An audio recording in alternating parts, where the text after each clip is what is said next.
नमस्कार, आप सुन रहे हैं रेडियो जय घोष 107.8 FM और साथ ही आप हमें देख रहे हैं हमारे डिजिटल प्लेटफॉर्म जय घोष पर। मैं हूं आपका दोस्त राधेश्याम दीक्षित और कार्यक्रम है आरोग्य, जिसमें हम बात करते हैं निरोगी काया की, स्वस्थ रहने की और हमारे जीवन शैली को और व्यवस्थित, सुंदर और प्रभावशाली बनाने की, ताकि उसका प्रभाव हमारे मन पर, चित्त पर और जीवन पर तो पड़े ही। तो आज बात कर रहे हैं हम योग के विषय में और योग के सिद्धांतों के साथ ही व्यवहारिक पक्षों पर भी चर्चा होगी। और वो चर्चा भी जिन महानुभावों के साथ हो रही है वो उत्तर प्रदेश सरकार में अपर मुख्य सचिव होमगार्ड्स के पद पर तैनात हैं। ये तो उनका परिचय प्रशासनिक परिचय है, लेकिन चूँकि योग के विषय पर आपका अध्ययन, चिंतन और साथ में व्यवहारिक प्रयोग भी है, इसलिए आप उस दिशा में समाज को जागरूक करने के लिए प्रस्तुत हुए हैं। आपका बहुत बहुत स्वागत अनिल जी। और धन्यवाद। ये पूरा जो प्रयास है उसमें एक सत्र हम लोगों ने चर्चा की है योग के शास्त्रीय और महत्वपूर्ण पक्षों पर, लेकिन आज हम लोग इसके अन्य पक्षों पर चर्चा करेंगे। धन्यवाद। आज लखनऊ के लोहिया पार्क में इस खूबसूरत सुबह आप सभी का स्वागत है।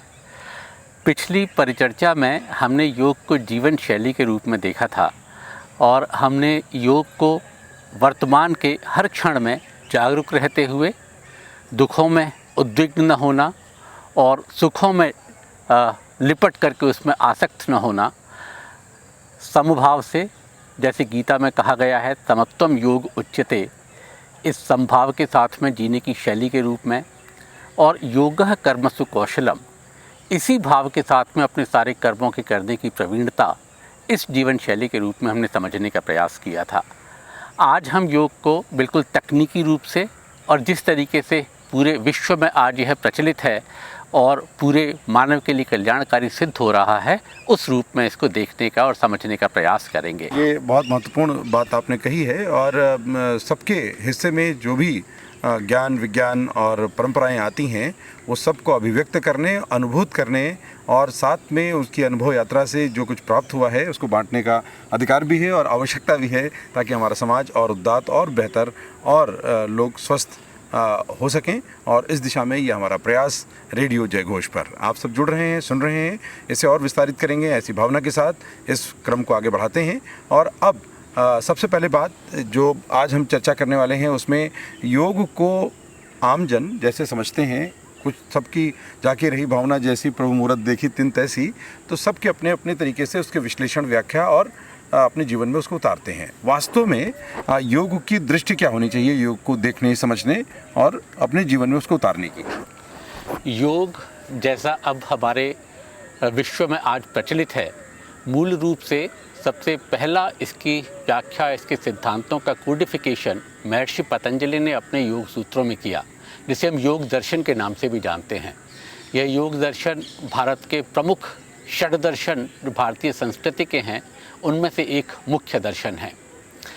इस योग दर्शन में महर्षि पतंजलि योग को परिभाषित करते हैं योगश्चित्त वृत्ति निरोधः, यानी योग चित्त की वृत्तियों का निरोध है। मन हम देखते हैं और हम सभी जानते हैं कि बिना हमारे नियंत्रण के इधर से उधर विभिन्न विषयों पर हर समय भटकता ही रहता है। उस पर हम पाते हैं कि हमारा कोई नियंत्रण नहीं होता। इसी मन को नियंत्रित करना, इसी मन को बिल्कुल शून्य करना और बिल्कुल पूरी तरह से वर्तमान क्षण में जीना, ये पूरी तरह से जागरूक होना, ये इस परिभाषा के अनुसार योग है। अब ये तो हमारा डेस्टिनेशन हुआ, ये हमारा ध्येय हुआ। अब इसकी यात्रा के सोपान क्या हैं, इसको महर्षि पतंजलि ही आगे परिभाषित करते हैं अष्टांग योग में। और अष्टांग योग में हमारे 8 अंग हैं, जैसा नाम से ही स्पष्ट है। पहला यम, दूसरा नियम, फिर आसन, प्राणायाम, प्रत्याहार, धारणा, ध्यान और समाधि।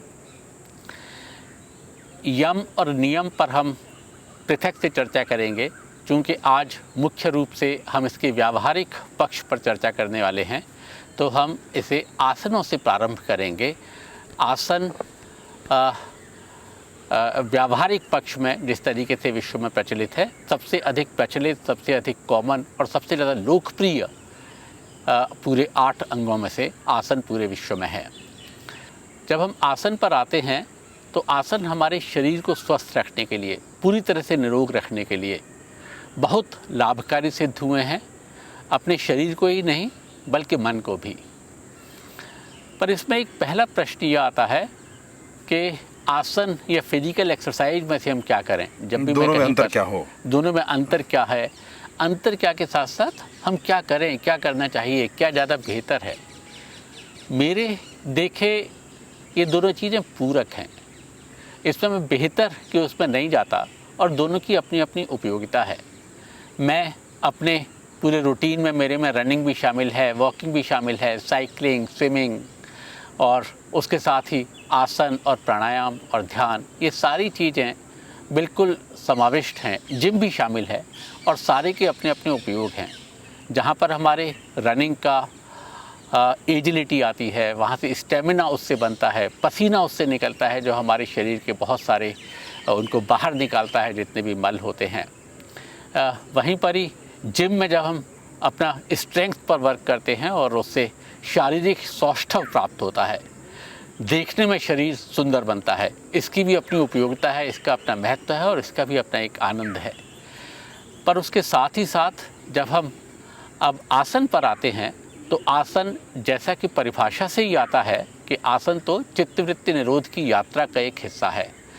तो यानी कि आसन शरीर के साथ साथ हमारे मन पर भी काम करता है। आमतौर से मेरी रूटीन में पहले रनिंग के साथ में वार्म अप, फिर स्ट्रेंथ ट्रेनिंग और उसके बाद में बाकी दिन का कोई भी शेड्यूल हो, लेकिन लास्ट में मेरा उसे आसन और प्राणायाम और ध्यान के साथ में मैं लगभग रोज़ के प्रत्येक सत्र को समाप्त करता हूँ। और जितना भी थकान हमारी रनिंग या आसन से हमारे उसमें आती है, वो सारी की सारी थकान फिर से पूरे आसन और प्राणायाम से रिफ़्रेश कर देते हैं, रिजुवेनेट कर देते हैं और फिर से पूरे दिन के लिए उसी ऊर्जा के साथ, उसी उत्साह के साथ और उसी उमंग के साथ पूरे दिन को जीने के लिए तैयार कर देते हैं। ये बहुत महत्वपूर्ण बात है। और वैसे जब अष्टांग योग की बात होती है तो ये समझ में आना चाहिए कि ये 8 जो पक्ष हैं ये उतने ही महत्वपूर्ण हैं और किसी एक पक्ष पर ध्यान दे देने से कुछ लाभ तो होगा, लेकिन संपूर्ण लाभ जो चित्त की वृत्तियों का निरोध है वो समझना पड़ेगा। और ये जब हम समझेंगे तो इसका संपूर्ण जो प्रभाव है हमारे जीवन पर, हमारे शरीर पर और हमारे चित्त पर पड़ेगा और ये होना ज़्यादा आवश्यक और श्रेयस्कर है। और इस दिशा में हम बढ़ेंगे चर्चा के साथ भी, अभ्यास के साथ भी और व्यवहार में भी। तो मैं चाहूँगा कि आप इस पर थोड़ा प्रकाश डालते हुए, सामान्य तौर पर लोगों को ये समझ बन पाई है या बनती है कि हम केवल आसन पर्याप्त है, इतने से काम हो जाता है, लेकिन जीवन के तमाम तरह के जो परिस्थितियां हैं उनसे मुकाबला करने के लिए हमें संपूर्ण तैयारी अपेक्षित है और उस दिशा में ले जाना ही योग का परम ध्येय है। तो मैं चाहूँगा कि आप थोड़ा इस पर भी एलिब्रेशन करें। थोड़ा तो आपने बताया, लेकिन बहुत से लोग और सरलता से इसको समझ सकें कि हम हर पक्ष से जब मजबूत होते हैं तो जैसे एक सैनिक तैयार होता है किसी परिस्थिति में मुकाबले के लिए, वैसे एक सामान्य व्यक्ति भी तैयार होता है जीवन के सभी पक्षों में समभाव में रहने के लिए। जैसे अभी अष्टांग योग की हमने चर्चा की और इसमें हमने आसन, तीसरा इसका अंग है। आसन शरीर को तैयार करता है मुख्य रूप से। जब हम हठ योग की बात करते हैं तो हठ योग की टेक्स्ट में आता है कि आसनेन दृढ़ता, आसन से शरीर की दृढ़ता प्राप्त होती है, शरीर की मजबूती प्राप्त होती है। फिर प्राणायाम पर जब बात आती है तो प्राणायाम से लाभ तो यूँ अनेक हैं, शारीरिक रोग भी सारे दूर करता है, लेकिन साथ साथ प्राण हमारे शरीर और मन के बीच का पहला सेतु है और सबसे महत्वपूर्ण अंगों में इसकी गिनती होती है। जब प्राणायाम में ही हमारी प्रवीणता बढ़ती जाती है, हमारी निपुणता बढ़ती जाती है और प्राणायाम की सिद्धि होती जाती है, तो यही आगे चल के हमारे चित्त को स्थिर करने का काम करता है और हमारे उसको नियंत्रित करने का काम करता है। योग चिंतामणि में तो कहते हैं कि प्राणायाम का अभ्यास ही आगे चल के धारणा, ध्यान और फिर समाधि में परिणत हो जाता है, परिवर्तित हो जाता है। तो जहाँ हमारे आसन मुख्य रूप से शरीर पर काम करते हैं, आसनों के सामान्य लाभ में ये शरीर को हमारे फ्लेक्सिबल बनाते हैं, फ्लेक्सिबिलिटी को लाभ करते हैं, पाचन तंत्र पर विशेष रूप से लाभ करते हैं। फिर उसके बाद में जब हम इसे अवेयरनेस के साथ करते हैं तो हमारे शरीर पर उसका प्रत्येक पर क्या क्या अंग है उस पर भी लाभ करते हैं तो इससे फिर पैरासिम्पैथेटिक नर्वस सिस्टम को स्टिमुलेट करते हैं। जब पैरासिम्पैथेटिक नर्वस सिस्टम को स्टिमुलेट करते हैं तो वहाँ से हमें पूरे अपने बीइंग में एक शांति का, एक कामनेस का, एक रिलैक्सेशन का और एक पूरे रिजुवेनेशन का एक एहसास हमारे बीइंग में आता है। ये बहुत महत्वपूर्ण है क्योंकि पूरा जो प्रभाव है वो इसी से देखने को मिलेगा। मानसिक शांति है वो ज़्यादा आवश्यक है सभी के साथ, और उसकी आवश्यकता और उसकी तलाश सबकी है, और सबके लिए ये जो योग है वो सूत्र है। तो इससे जुड़ेंगे और इस सत्र में आगे अनिल जी आपको आसनों के बारे में बात करेंगे और उसके सैद्धांतिक पक्षों के साथ में उसके व्यवहार पर उसका प्रभाव क्या है। और ये ज़रूरी है कि आपकी जो मेटाबॉलिक एक्टिविटी है यानी चयापचय क्रिया है वो इतनी व्यवस्थित हो जाए कि रोग आपके इर्द गिर्द फटकने भी ना पाएँ और आप सदैव स्वस्थ रहें और आपके जीवन में उल्लास, उमंग और चेहरे पर कांति बरकरार रहे। तो चलिए अगले छोटे से अंतराल के बाद हम जानते हैं अनिल जी से कि आसनों का और उसके सैद्धांतिक पक्षों का क्या स्वरूप है और उसको कैसे ध्यान रखते हुए करना चाहिए। अभी यहाँ पर एक थोड़ी सी बात मैं जोड़ूंगा कि मानसिक शांति यूँ तो ज़्यादा महत्वपूर्ण है, लेकिन मानसिक शांति का रास्ता शारीरिक स्वास्थ्य से होकर के जाता है। महर्षि पतंजलि भी कहते हैं और हठयोग के भी विभिन्न टेक्स्ट में ये बात आती है कि व्याधि यानी शरीर के रोग ये हमारे योग का एक रुकावट है, ये उसमें विघ्न है, ये उसमें बाधा है। तो सबसे पहले जब तक शरीर पूरी तरह से स्वस्थ नहीं होगा, पूरे बाहर से और अंदर से उसके सारी नाड़ी जब तक उनके दोष सारे दूर नहीं होंगे, तब तक हमारे मानसिक शांति का रास्ता उतना आसान नहीं है। इसीलिए आसनों को करना और आसनों की सिद्धि होना भी पूरी प्रक्रिया में और पूरी यात्रा में उतना ही आवश्यक और उतना ही महत्वपूर्ण है जितने इस योग के 8 अंगों के आगे वाले अंग हैं।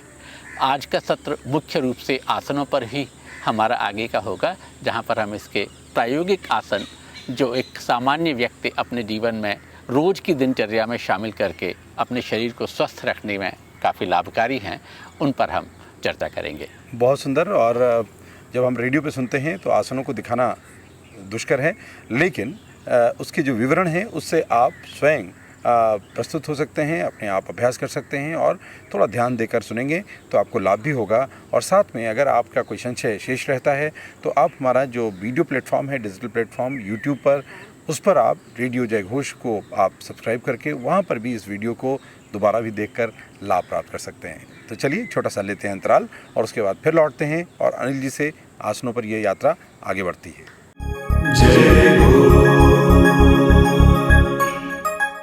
आज के हमारे सत्र में हम मुख्य रूप से आसनों को चर्चा करेंगे और उनके व्यावहारिक रूप से देखने का प्रयास करेंगे जिन्हें हम अपनी दिनचर्या में शामिल कर सकते हैं। मैं सबसे पहले कुछ वार्म अप के बाद, कुछ वॉक के बाद या कुछ रन के बाद और फिर थोड़ी सी कुछ और एक्सरसाइज जिससे शरीर की हार्ट रेट कुछ बढ़ जाए, उसके बाद फिर अपने आसन और प्राणायाम के शेड्यूल पर आता हूँ। शुरू करें तो सूर्य नमस्कार सबसे पहला एक आसनों का पूरा एक सेट है। बेसिकली 12 पोस्चर्स का एक सेट है जो कि शरीर के लगभग प्रत्येक अंग के लिए लाभकारी है। और सूर्य नमस्कार अपने में ही ऐसा कहा जाता है कि एक पर्याप्त आसन है, यदि कम समय है तो आप उसे ही कर सकते हैं। पर उसके अतिरिक्त जितने आसन हैं फिर हम आज उस पर भी चर्चा करते हैं। जब हठयोग की बात आती है तो महर्षि घेरंड अपनी घेरंड संहिता में कहते हैं 84 आसन श्रेष्ठ हैं और उसमें से भी मानव के लिए 32 आसन सर्वश्रेष्ठ हैं। आज हम उन्हीं आसनों में से कुछ आसनों को देखेंगे कि हम उन्हें किस तरीके से अपनी दिनचर्या में शामिल कर सकते हैं। अभी हमने आसनों के सामान्य लाभ के बारे में देखा था कि आसन हमारे शरीर की फ्लेक्सिबिलिटी को बढ़ाते हैं। आसन हमारी टारगेट मसल्स, जिस आसन से जो टारगेट मसल हैं उनको मजबूत करते हैं।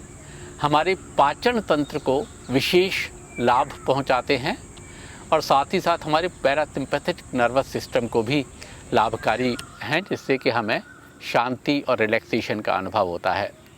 इसके अतिरिक्त जो अलग अलग कुछ आसन हैं उनके अलग अलग लाभ हैं, जैसे हम जैसे जैसे उन आसनों को करेंगे उसके साथ उन पर कुछ कुछ चर्चा हल्की फुल्की करने की कोशिश करेंगे। तो एक सूर्य नमस्कार को आज के हम इस सत्र में नहीं लेंगे, अन्यथा सूर्य नमस्कार ही एक बहुत लंबा आसन हो जाएगा।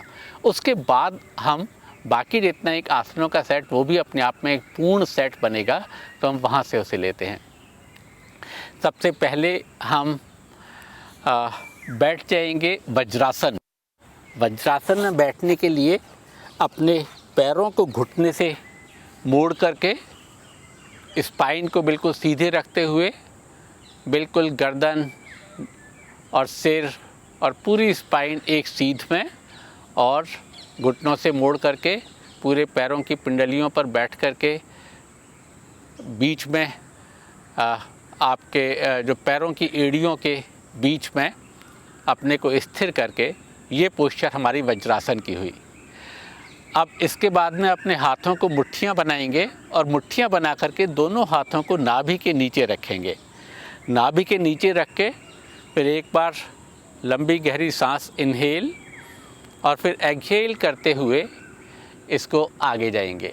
एक्सहेल करते हुए आगे चले जाएंगे, स्लो आगे जाएंगे, बहुत धीरे धीरे, बहुत आहिस्ता से। आसनों में सबसे पहली चीज़ है कि हर समय अवेयरनेस अपनी बना के रखनी है और पूरी जागरूकता के साथ कि इस आसन का हमारे शरीर पर क्या प्रभाव पड़ रहा है, इसको देखते हुए हमें जाना है। तो पूरी अवेयरनेस के साथ अपनी श्वास को निकालते हुए और धीरे धीरे आगे।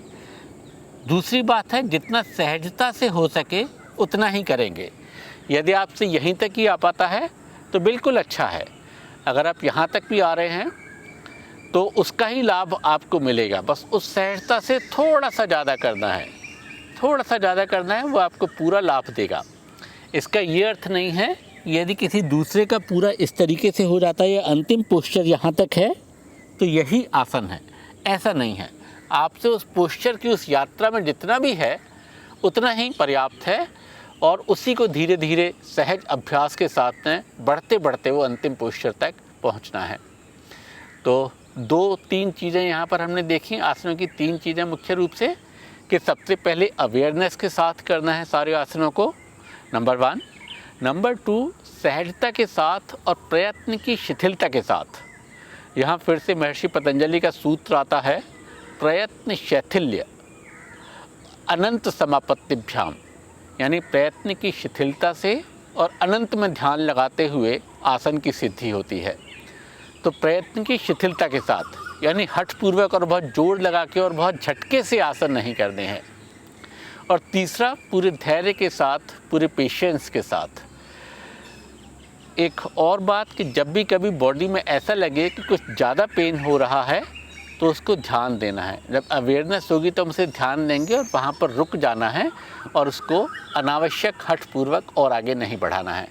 तो ऐसे पूरे श्वास निकालते हुए हम आगे जाएंगे और आगे जितना हो सकेगा हम नीचे छुला देंगे। यहाँ से गर्दन को उठाते हुए सामने की ओर देखेंगे, ये मंडूक आसन। इस आसन को प्रारंभ में 10 सेकंड से प्रारंभ करके फिर इसे लगभग 45 सेकंड या 1 मिनट तक के लिए अपने अभ्यास के क्रम में शामिल किया जा सकता है। अब एक अगली बात जो आसनों में ध्यान रखने की है कि आसन हमारे जीवन को एक बैलेंस रहने की कला भी सिखाते हैं। यदि हमने फॉरवर्ड बेंडिंग किया है तो इसके बाद इसको बैलेंस करने के लिए अगला आसन हमारा बैकवर्ड बेंडिंग का, जिससे हमारा बिल्कुल सहजता के साथ में पूरे सारे आसन होते रहें। तो नेक्स्ट आसन हम यहाँ से लेंगे उष्ट्रासन को। तो यहीं पर ही हम घुटनों के बल, पैर उसी पोस्चर में नीचे से, घुटनों से नीचे के पैर उसी पोस्चर में रहे आएंगे और घुटनों के बल हम खड़े हो जाएंगे। अब यहाँ से एक हाथ को घुमाते हुए और पीछे लेते हुए राइट हाथ को राइट पैर के तलवे पर और फिर लेफ़्ट हाथ को लेफ़्ट पैर के तलवे पर, पूरा सिर पीछे, गर्दन पूरे सहज भाव से और पेल्विक पोर्शन को आगे की ओर करते हुए और फिर वहाँ से वापस। इस पोस्चर को भी 10 सेकंड से प्रारंभ करके और 45 सेकंड तक इस पोस्चर को कर सकते हैं। यदि प्रारंभ में ये पोस्चर नहीं होगी तो हम इसे केवल यहाँ से खड़े होंगे और केवल अपने कूल्हों पर अपने हाथ रखते हुए और यहीं से हम जितना बैंड हो सकेगा इनहेल करेंगे, जितना बैंड हो सकेगा उतना बैंड होंगे, जितना सहजता से हो सकेगा। और अगर ये आपका हाथ जा सकता है तो हम इसका पूरा पोस्चर करेंगे। अगर ये भी आपके लिए सुगम है तो एडवांस्ड पोज में फिर हम यहाँ से अपने हाथों को ऊपर ले जाएंगे, इनहेल इनहेल, और फिर यहाँ से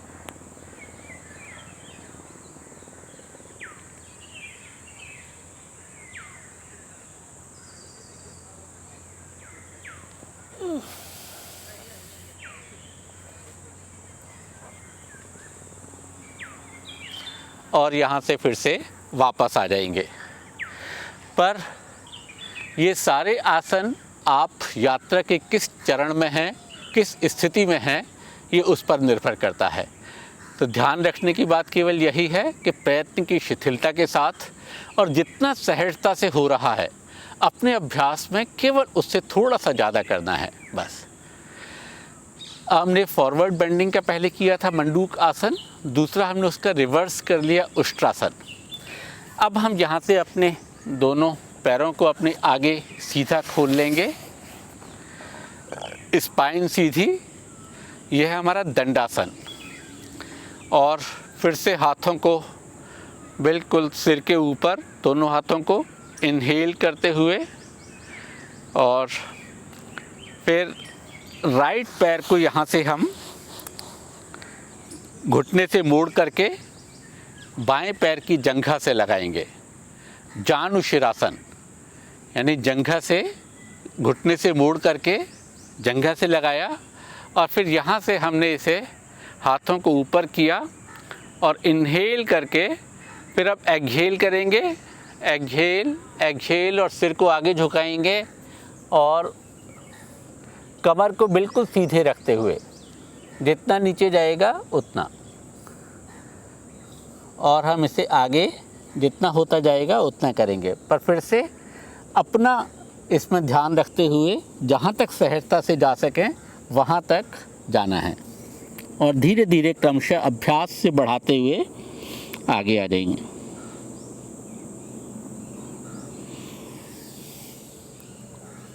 इस अभ्यास में भी प्रारंभ में 10 सेकंड से प्रारंभ करके और फिर 45 सेकंड और 1 मिनट तक का इस आसन को कर सकते हैं। अब जैसे हमने देखा कि आसन मुख्यतः बैलेंस को विशेष ध्यान देते हैं। अभी हमने लेफ़्ट पैर को आगे रखा है, तो अगले चरण में हम राइट पैर को आगे रखेंगे और ये जानुशिरासन का दूसरा भाग। राइट पैर को आगे किया और लेफ़्ट पैर की जंघा से हमने इसके तलवे को लगाया और फिर हाथों को ऊपर, इनहेल, पूरी तरह से स्ट्रेच अप और फिर एक्सहेल करते हुए आगे लेकर के जाएंगे। एक्सहेल करते हुए आगे, घुटना बिल्कुल पैर सीधा रहे, घुटने को धरती से ना उठे और कमर बिल्कुल सीधी रहे यथासंभव, और इनहेल करते हुए वापस। जब अंतिम पोस्चर में पहुंच जाते हैं तो उसके बाद श्वास प्रश्वास प्रक्रिया सामान्य हो सकती है।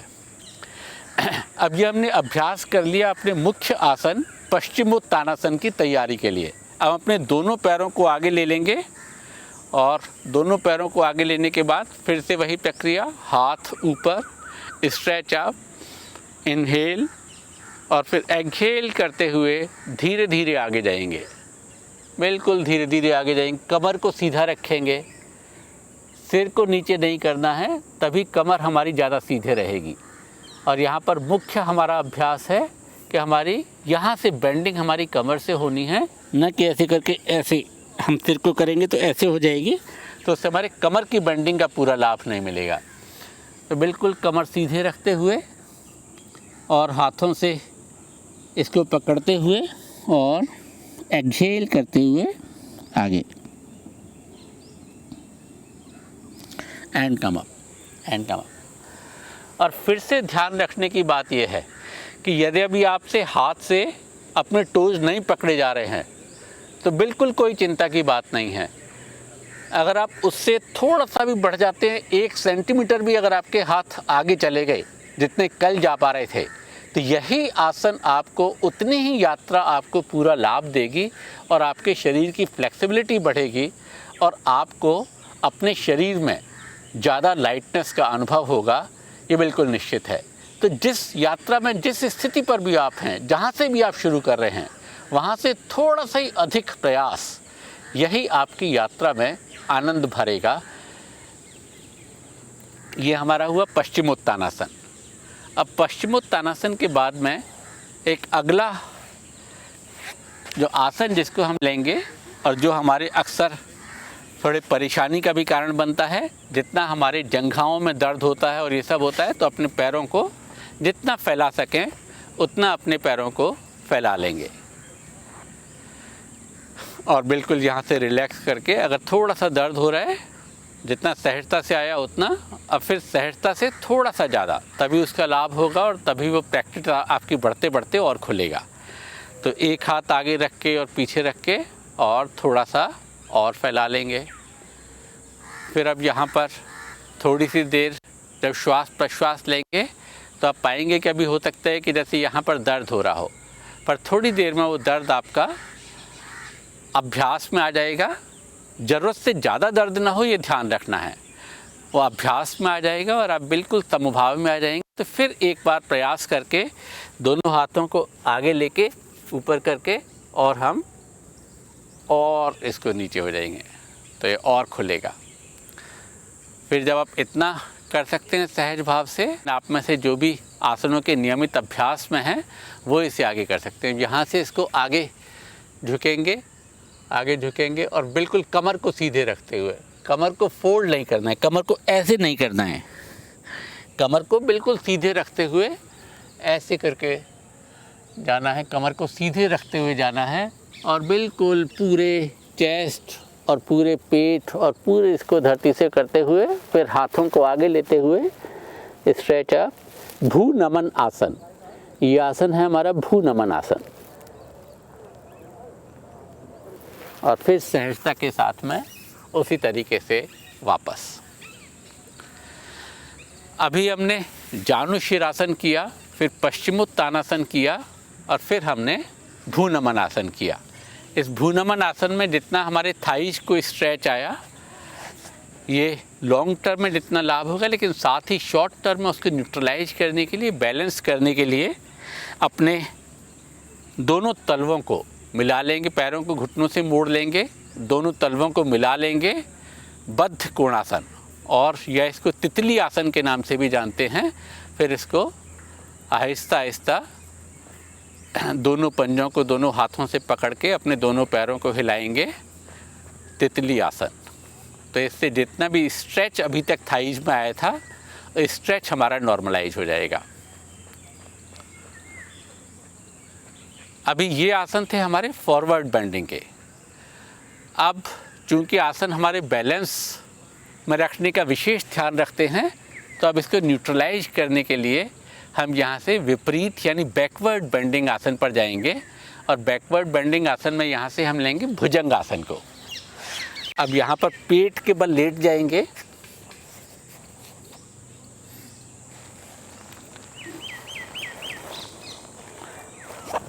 पेट के बल बिल्कुल सीधे लेट जाएंगे और हमारे पैरों के तलवे आकाश की ओर आपस में मिले हुए और हाथ चेस्ट के बगल में। अब यहाँ से इनहेल करते हुए up, inhale up, pelvic portion ground पर लगा रहेगा, शोल्डर्स स्ट्रेच बैक, जिससे पीछे की ओर खिंचे हुए, जिससे चेस्ट पूरी तरह से खुल जाए, चेस्ट खुल जाए और श्वास उसमें ज़्यादा से ज़्यादा भरी जा सके। इनहेल एंड लुक अप, ऊपर आकाश की ओर देखते हुए, एंड कम बैक, वापस उसी लेटने की अवस्था में।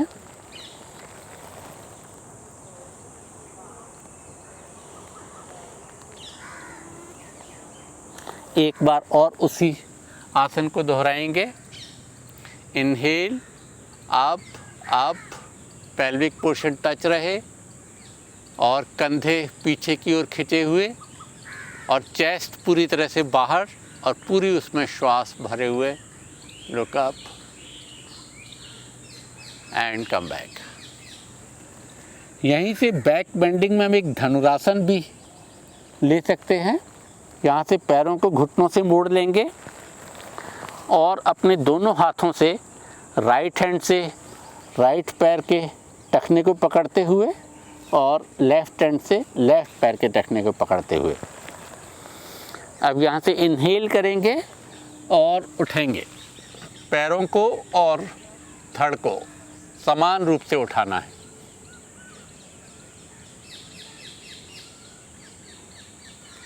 And come back, and come back, and come back.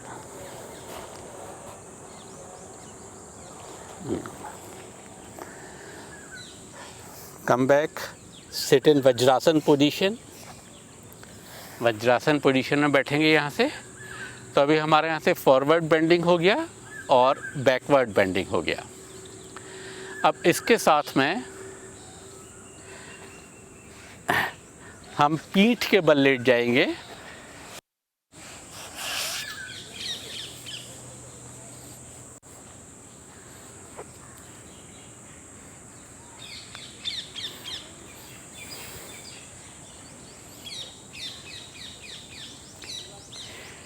पीठ के बल लेट जाएंगे। अगला आसन हमारा है सर्वांग आसन।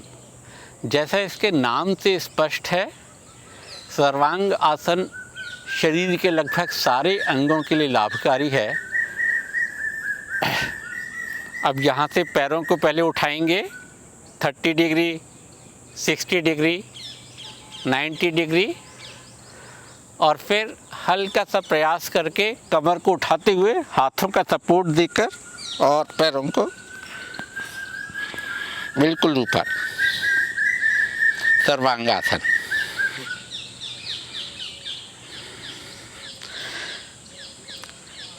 एक मिनट तक सर्वांगासन को अभ्यास किया जा सकता है, धीरे धीरे क्रमशः बढ़ाते हुए और फिर यहाँ से एक्सहेल करते हुए सर्वांगासन से ही हलासन की पोजीशन में चले जाएंगे।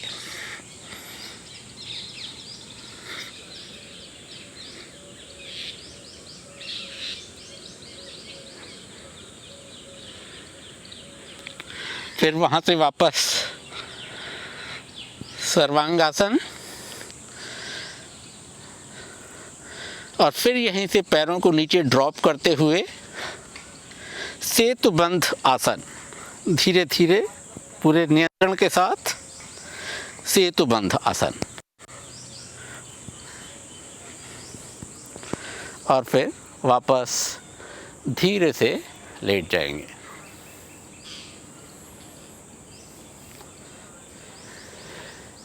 इसमें सर्वांगासन और हलासन में हमारा फॉरवर्ड बेंडिंग था और सेतुबंध आसन में हमारी स्पाइन का बैकवर्ड बेंड हुआ। तो ये तो बैलेंस हो गया, लेकिन हमारी गर्दन के बैलेंस के लिए विशेषकर हमारे सर्वांगासन का विपरीत आसन है मत्स्यासन।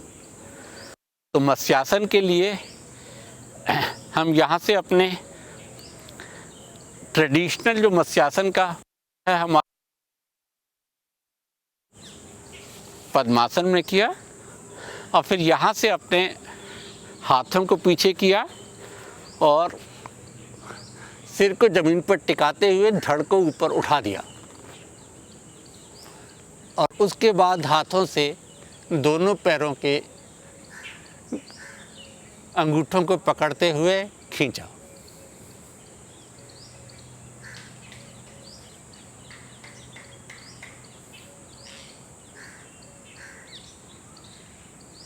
और फिर वापस।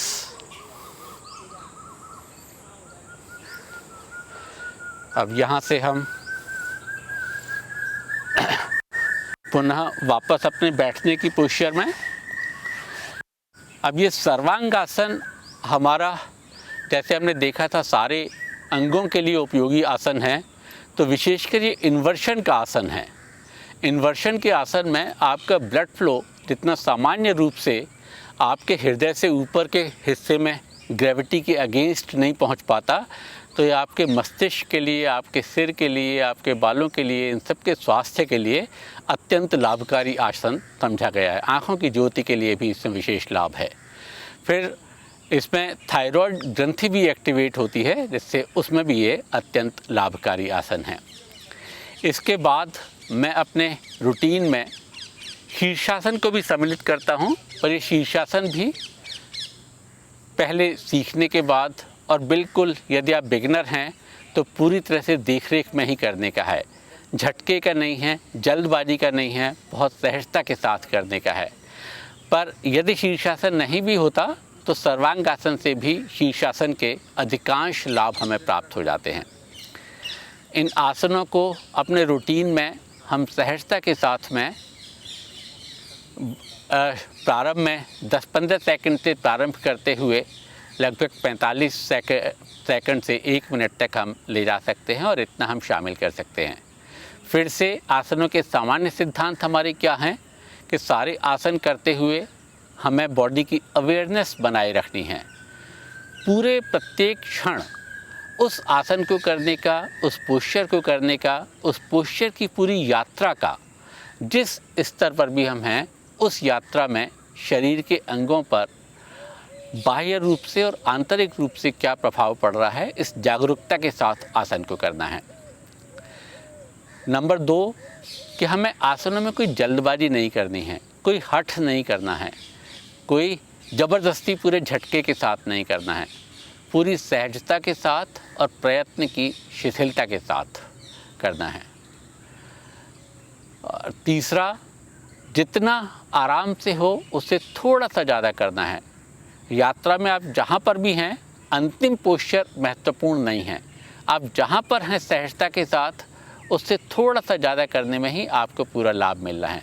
तो पूरे धैर्य के साथ आसनों की अपनी प्रैक्टिस को नियमित दिनचर्या में, नियमित अभ्यास में शामिल करना है। तो तीसरा है हमारा अभ्यास और धैर्य।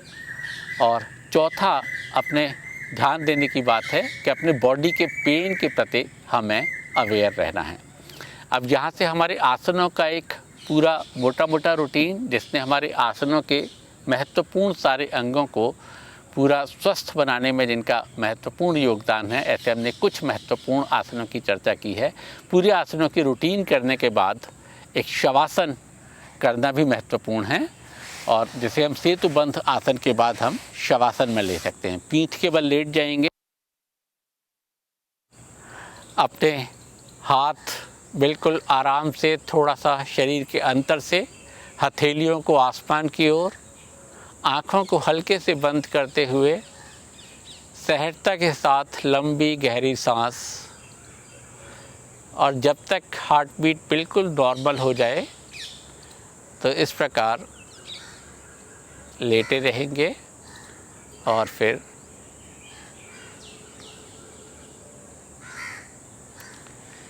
पूरे शरीर को एक बार मुट्ठी बांध करके, अपने पूरे तलवों से तान करके, पूरे शरीर में पूरा खिंचाव दे करके, और फिर ढीला छोड़ देंगे।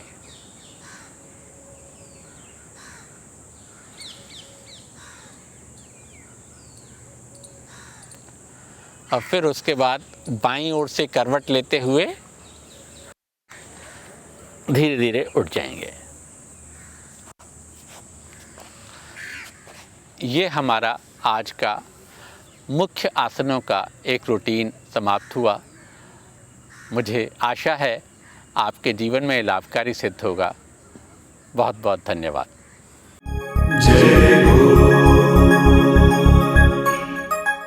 तो साथियों, रेडियो जय घोष 107.8 FM और साथ ही हमारे डिजिटल प्लेटफॉर्म जय घोष पर आप जुड़े हैं आरोग्य कार्यक्रम में। और इस आरोग्य कार्यक्रम में अब तक आपने जो देखा, समझा, जाना है, अब बारी है उसके अभ्यास की, ताकि वो आपके जीवन का नियमित अंग बन जाए।